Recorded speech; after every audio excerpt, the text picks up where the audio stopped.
Welcome to Philosophy Vibe, the channel where we discuss and debate different philosophical ideas. My name is George, and in this video, I want to rank a bunch of different philosophies in a tier list. So I'm sure you're all familiar with the tier list, starting at S as the supreme tier, then A, B, C, D, E, and at the bottom F being the worst rank. So what we're going to do is go through a bunch of different philosophical theories, beliefs, arguments in a bunch of different areas. So philosophy of religion, ethics, meta-ethics, philosophy of mind, philosophy of perception, and a whole lot more. And we're going to place each of these philosophies on this tier list. What's going to determine the rank is down to how solid the philosophy is. So how convincing is the argument? How much sense does it make? How well does it hold up to criticism? Now, of course, every philosophy has its challenges, but what will rank a philosophy higher is how well it can be defended against the critiques and how easily the theory can be adopted. Now, it's not about should you or do you adopt any of these, but just how good of an argument are they? So let's get the screen sorted. We have 35 different philosophical theories to go through. If we can get these on the screen, great. Yep. So I'll give a very brief description of the theories and then place them. This is just my opinion. So if you disagree with any of the placements, please let me know in the comments below. And before we begin, each of these theories we have a specific Philosophy Vibe video on. They've been discussed and debated. I have discussed and debated them with John. I'll tag a link to each of these as we go through them, and there'll be links below as well. So if you're unfamiliar with any of these theories, please go ahead and watch these debates. We've spent so much time discussing these philosophies, which puts me in a good position to rank them. So let's get started. Okay, number one.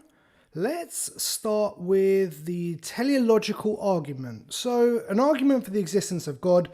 It basically says, because the universe is goal-directed and in a state of motion, it needs a designer, and that the universe and the laws of nature are so intricate, it's not down to chance, but must have been designed, and this designer would effectively be God.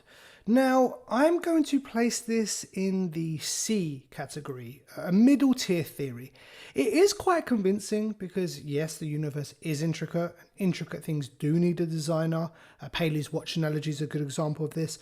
But I can't put it in the higher tiers because ultimately there are some serious flaws in the design of the universe, which will make problems for an intelligent designer. Also, given an infinite amount of time, an exact world like ours could come about by chance. I think that there is an argument there. And also, the universe is not a watch or it's not a phone, so the analogous arguments only go so far. So because of that, C tier. Number two, let's go utilitarianism. Okay, so an ethical theory that says the right action is that which generates the greatest good for the greatest number. Now, I'm putting that on a B tier. I actually think most of our ethical choices are centered around doing the greatest good for the greatest number. I think that's common sense and pretty obvious, right? I mean, you wouldn't save a burning building with one person over a burning building with 100 people. I mean, you just wouldn't. Most of the time, moral choices have a utilitarian leaning. However, not always. Certain rights trump the majority's happiness, and a pure utilitarian outlook can lead to organ harvesting or other tragic action. There has been some hoops to go through, like rule utilitarianism or preference utilitarianism and things like that to try and cover the flaws. But generally, it is a good ethical theory, so I give it a B. All right, our third one is determinism. Okay, I am putting this as an A. Sorry to the free will libertarians out there, but it's just such a convincing theory. Determinism being the theory that we have no free will and all our actions are determined. When you look at biological determinism or logical determinism and how little choice we have in the creation of who we are, yet this affects our personality, which affects our choices, it's just so hard to argue against. The biggest problem with determinism, which keeps me from putting it on the S tier, would be, firstly, I don't like the idea of determinism on an emotional level. That does play a part in how one adopts a theory. The idea that every choice you think you make has already been determined and you have no free will is kind of depressing. You're just sort of going along for a ride and you can't actually affect anything. But the main problem I have is I'm trying to get my head around what's the point of consciousness without free will? Like, why are we, or how have we become conscious, sentient, self-aware, if our thoughts and choices are just determined and laid out? We're no different than a character in a movie or a book. This bugs me. Something doesn't add up, so it keeps me from putting it on the S tier. Let's move on to number 4. We'll go for the ontological argument, that than which nothing greater can be thought of. Okay, so this is the idea that the concept of God is a perfect being. To be perfect, you need to have actual real existence, therefore God exists. I'm putting this on the E tier, really unconvincing argument, trying to define God into existence is basically what you're trying to do. I think Kant's argument that existence cannot be a predicate just destroys this argument. The only reason it's not on the F tier is because it's quite clever in its delivery. Like, you need to think about it before you utterly destroy it. But like, initially, it seems quite convincing, almost deceiving. So I think E tier for that. Okay, number 5, Cartesian Dualism. Okay, so by Cartesian Dualism, I am talking about a large chunk of the Meditations. So the doubt that Descartes goes through, the evil demon, right to I think therefore I am, right down to the mind-body distinction. Ultimately, the idea is that the mind and body are two distinct entities. Okay, I am putting this on the B tier. Meditations is a solid piece of work, great reasoning from the beginning. Descartes really brings us to a dualism conclusion in a great way. Dualism itself is convincing, just on a common sense level. You know, your thoughts are different from your body. The mental is clearly different from the physical. There are, however, a lot of challenges to this, and some good arguments against. I would say the problem of interaction being the main one, but dualism does hold up, and Descartes does a good job in explaining this, so B tier for me. Moving on, Kantian Ethics. Right, so deontological ethics, but advocated by Kant. So what is morally good is down to the action. It's down to duty, not the end result. That's it in a nutshell. I put this as a C. Yes, duty is important. Our human rights derive from a theory of this kind. However, the axe murderer lying scenario just really puts a strain on this theory. For me, utilitarianism makes more sense. So I think middle of the road is okay.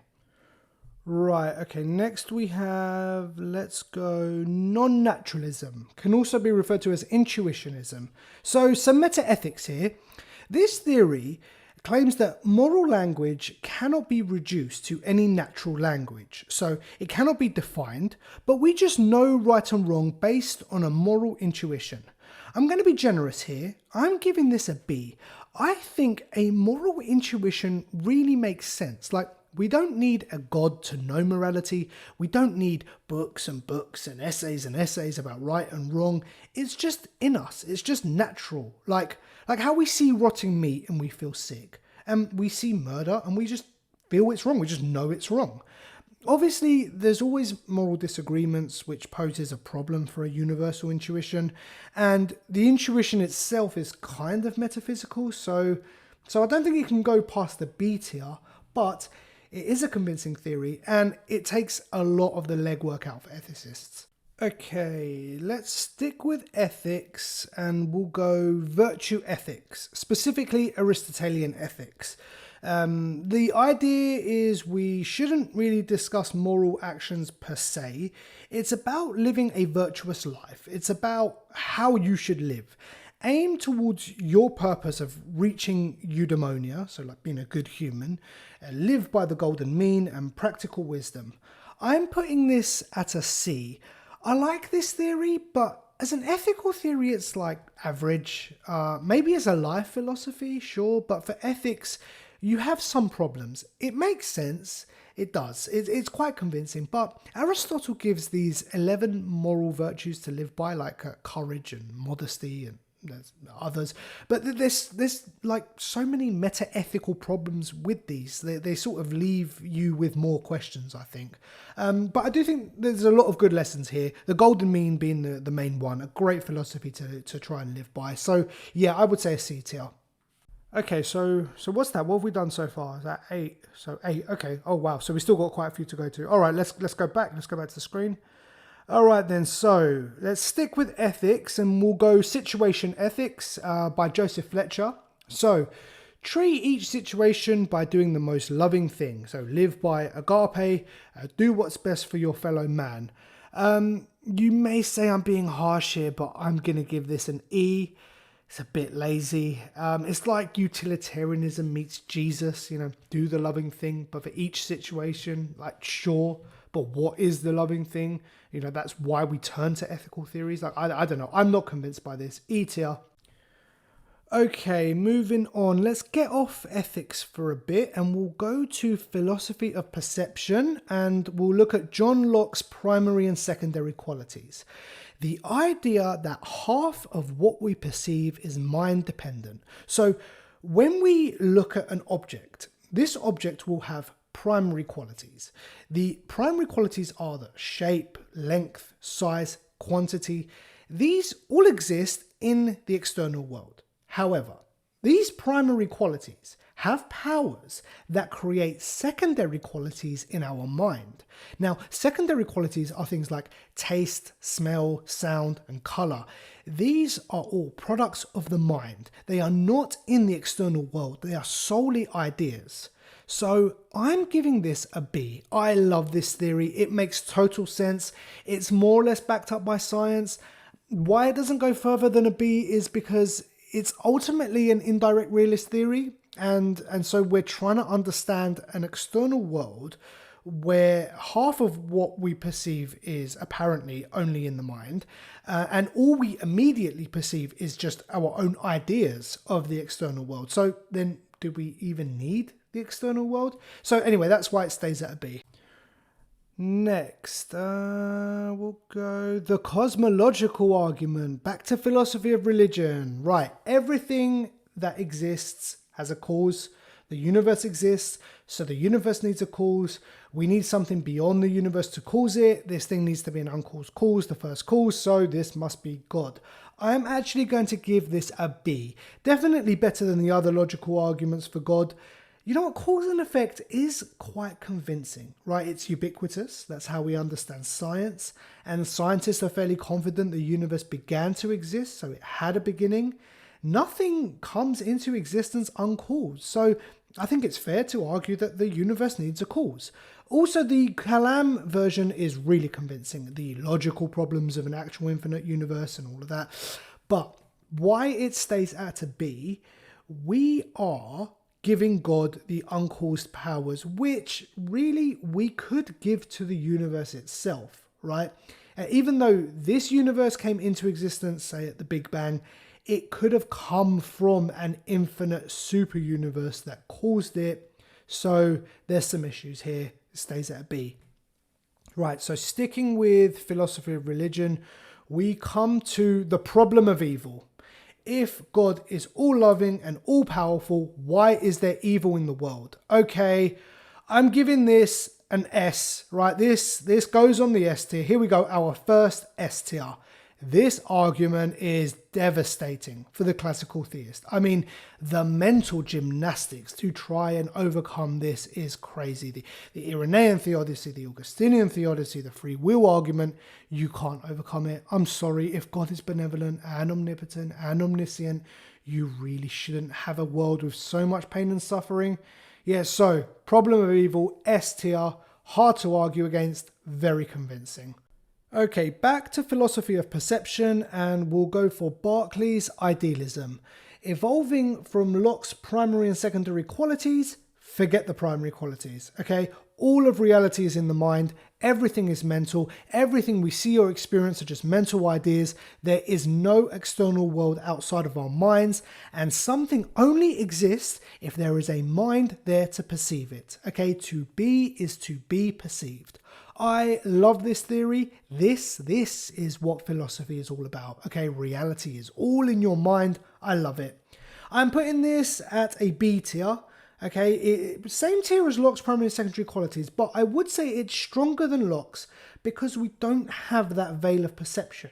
We're not trying to get knowledge of an external world with only mental ideas, because there is no external world. Okay, but Berkeley has some really convincing arguments here. The likeness principle, the master argument. And let's be honest, so much of our reality is mental. Dropping the physical world is probably the logical next step. But why it stays at a B?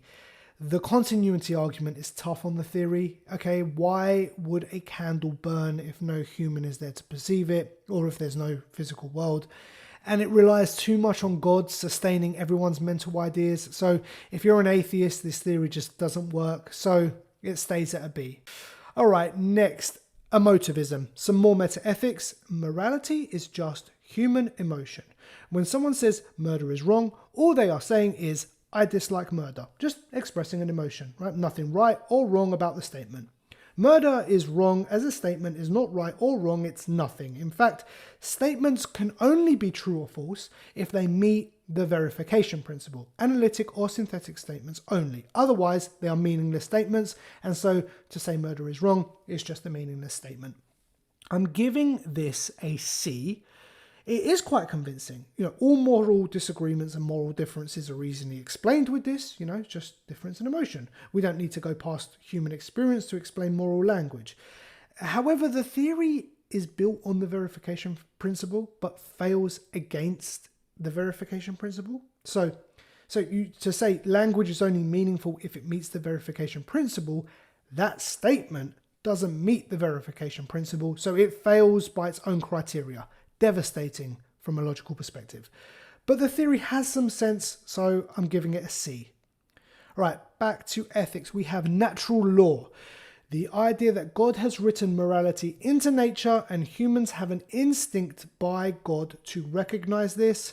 I like this theory. It's a form of intuitionism, but it needs God to be a lawgiver, so it's tough. You have to hold on to the fact that God exists. You have to have God in the equation. I was thinking C, but it might have to be a D because of that. Yeah, all right, D. All right, okay. Next, nihilism. Okay, so life is meaningless. There is no inherent value or meaning to life. That's it. For me, this is an E as a theory. There's not much to it. As a philosophy, it's quite depressing, but it lacks all imagination and inquiry, because you haven't, just because you haven't seen God or aliens or wizards, you think there's nothing more to life. It's a bit boring. It's a bit lazy. It's easy to argue against, anyone with some meaning or value in their life would not be convinced by this. So yeah, doesn't do well. All right, next, let's do Plato's theory of form. Some metaphysics here. The idea that there is a greater reality of which everything we experience in this reality, there exists a perfect form or version of in the greater reality. I give this a C. It's a solid C. Firstly, it's a wonderful metaphysical theory. I mean, greater realities, perfect forms, and we perceive lesser versions of perfection. I mean, this is what you want in a metaphysical theory. But always with metaphysics, there's so many challenges. It makes sense. It does make sense. We have concepts of things, and the argument can be made that the concepts come from a perfect version in another dimension, but it will never be proven. It's a wild belief you hold. It won't go further than that. So C. All right, but sticking with Plato, we have his allegory of the cave. I'm putting this in the S tier. Yes, we have another S tier. Now, everyone's gateway into philosophy has to be the allegory of the cave. What an amazing story. Is this a philosophy in itself? It's kind of the precursor to the theory of forms, but it's layered. It's about exploring past what we immediately perceive. Every philosopher has to leave the cave, so to speak. And this allegory just puts it all into perspective. I love it. I want it. I want this on the S tier. Definitely an S tier one for me. Sticking with the great ancient Greeks, let's go for Aristotle's theory of causation. The idea that everything is moving towards a goal, towards a purpose, and we have an unmoved mover that gives everything its direction. This is kind of like the teleological argument, but it doesn't advocate for like a classical God. More so, it's just like a movement or a force in the universe. It's also like an early scientific theory in a way, as it uses like the direction and movement of nature as evidence. I give this a B. There's a lot of sense in this. You can't deny the end movement of nature and the purpose of things that exist. And Aristotle doesn't put too many attributes to God to make this like a philosophy of religion. So a B is fair. Okay, next we have skepticism. I'm focusing this on David Hume's skepticism. So all our knowledge comes from inductive reasoning. Inductive reasoning is only from experience, so we can never be certain of any knowledge. We can't be certain that the sun will rise tomorrow, or gravity will continue, or humans won't suddenly all turn into frogs. I'm putting this as an F. All right, here we go. Our first F on the list. It's pointless.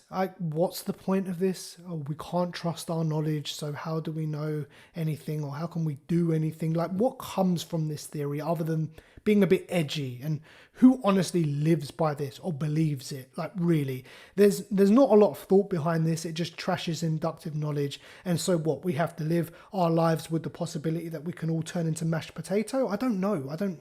This is clearly, there is clearly order, and inductive knowledge is solid. So why be a skeptic on every bit of knowledge you've attained? What's the end goal for this? Anyway, F for me. But sticking with Hume, we have the is-ought problem, which I'm giving an A to.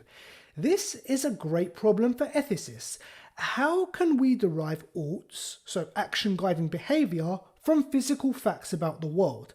A great start to ethics, and a question I feel ethicists have always and will always struggle with.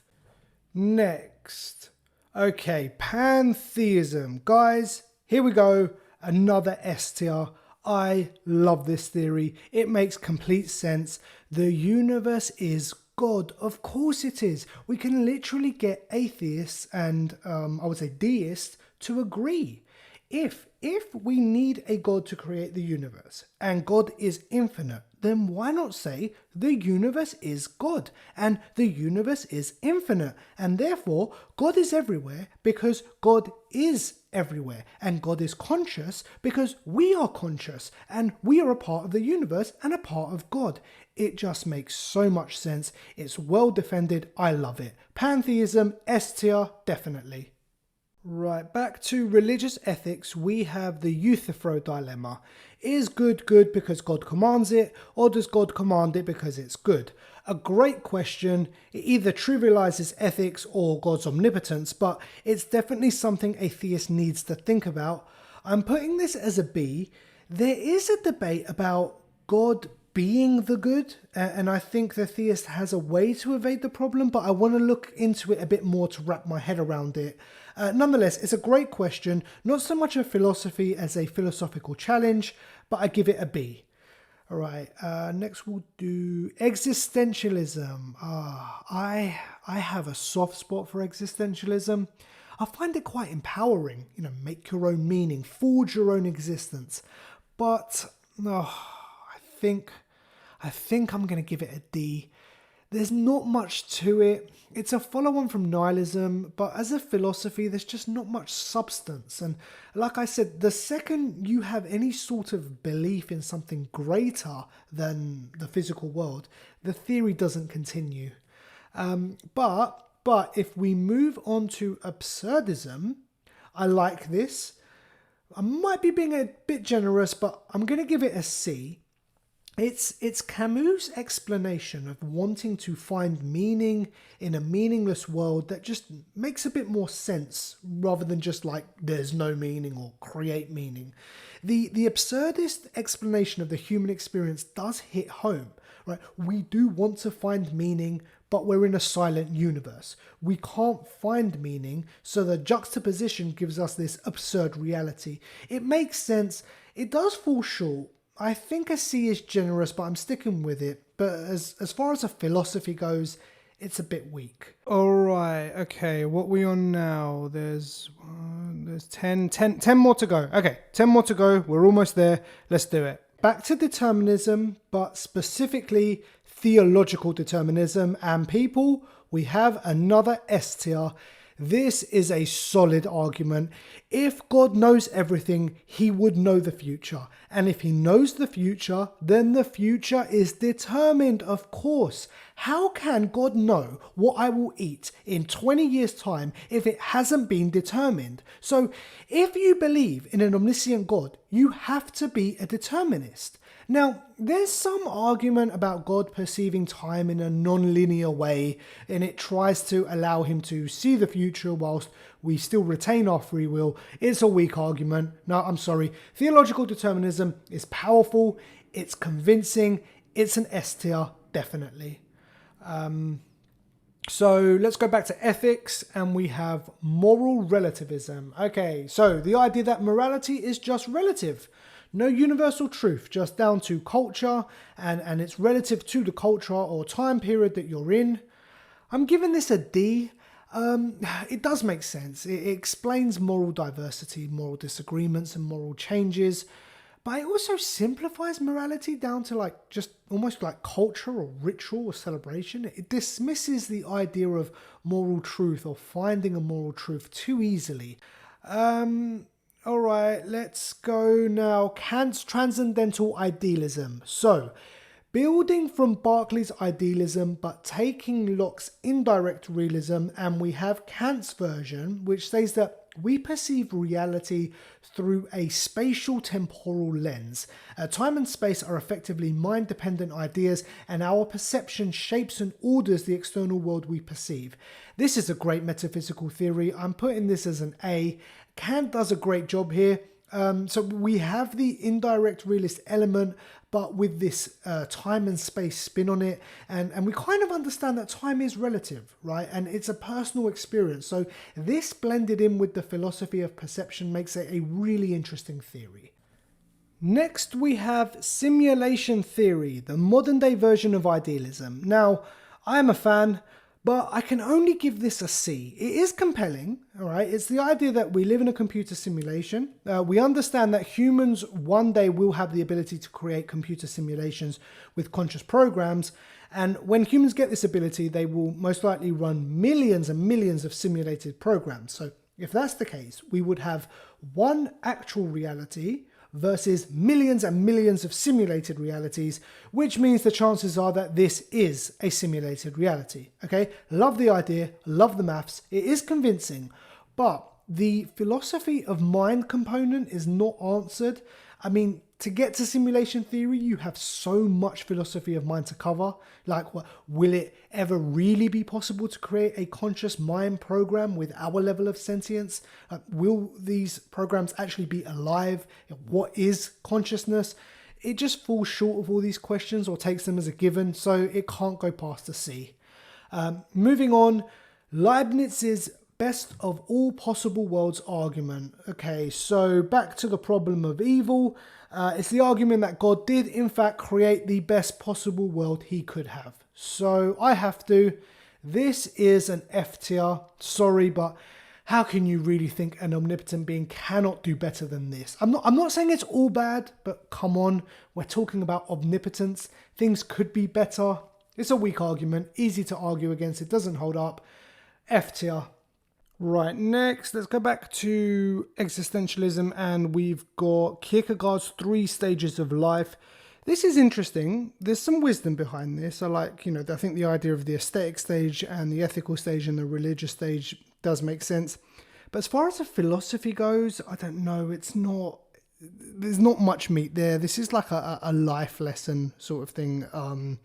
More of like a spiritual life lesson rather than a hardcore philosophy. So for me, I'm going to put this at a D tier. I don't think it can go past that. Interesting, but just not enough as far as philosophy goes. All right, functionalism, next one on the list. So the human mind is just a computer program, nothing more, nothing less. There is nothing special about our consciousness. Our brain is the hardware, our thoughts are the software. I'm giving this a D. there might be some truth to it, but it dismisses the magic of the mind. And I think Searle's Chinese room thought experiment really blows this theory out of the water. So D probably might be even a bit generous, but we'll stick with that. Okay, 3 to go. We're almost done. Next on the list is Solipsism. The idea that I am the only mind that exists. All I have is access to my own thoughts, so I can't be sure anyone else exists other than me. Okay, honestly, might be a bit embarrassing, but I love solipsism. I actually love the idea that I am the only mind in existence. I prefer the idea that I'm actually God and all of existence is created by me. What endless fun that would be. But as a philosophy, this is E at best. There's some reasoning behind it. You know what? It can be pretty convincing and it's hard to argue against. But what's the point of it, really? Why even have a name for it? If anyone truly believed this, why talk to anyone? Why interact? Why bother explaining this theory? Like, who are you explaining it to? You're explaining it to a character that you have created, a version of your mind in a dream world. What's the point? Narcissistic, lazy, but I still love it. Anyway, it's still an E. It's an E. Almost there, almost there. Let's now go for moral skepticism, also known as error theory. The idea that all moral language is false. Every moral statement one makes is in error. Now, Mackey is the main figure I have in mind here, and I'm giving this a C.